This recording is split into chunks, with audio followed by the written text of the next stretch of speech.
I was about 8 years old. The Levinsons, you know, they probably needed a crew. Or maybe they just wanted to teach a couple of young kids to sail.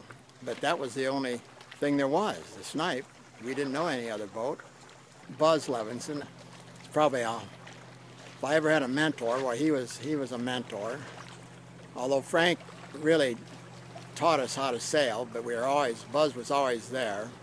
So we've always been with the Levinsons, go to regattas with them, and we live close by here at the lake. They came down to Florida and sailed in the midwinters, so they were like older brothers, I guess. I think it's the competition. When you get people out there trying to get a good start and having to use tactics and having to tune the boat and tune the sails and the rigging, the Snipe is really ideal, an ideal platform for that. And I can see why a lot of these people have gained and become successful. I think we had 6 national champions that were in that particular race.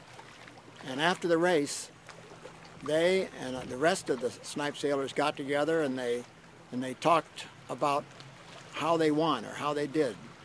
And then another example, Peter Comet shared with me a year or 2 ago, was that how it wasn't until he and maybe Ernesto and a couple others decided to get together and practice and work as a team and maybe ship their boats around to different regattas in the country. And from that point on, the U.S., he thought, became really competitive. Instead of messing around, you know, or not wasting their time, but I mean, I'd like to see them out in the water, just enjoying sailing and enjoying being outside, and if they develop a competitive spirit, so much the better, but just getting out there and to sail. There can be a wide range of crew weight. I know my brother and I sailed, we were about 350 pounds, which was probably on the heavy side. When Linda and I sailed, we're maybe 270, so we'll accept a wide range of weight. And it's got a nice deck to sit on. And if you need to hike, you hike.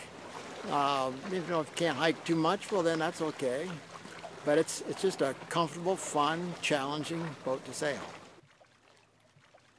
Well, in 1959, the Nationals were out in Oklahoma. And actually, Beth Norwood was my crew. She was about 15 or 16 years old. And we needed to do well in the last race, and we weren't doing well, but we picked up a place or two right at the finish, and I thought we were in second place overall. And it was Buzz that came up and told me, Dick, he said, there's been a protest, and someone finished between you and the top of the fleet.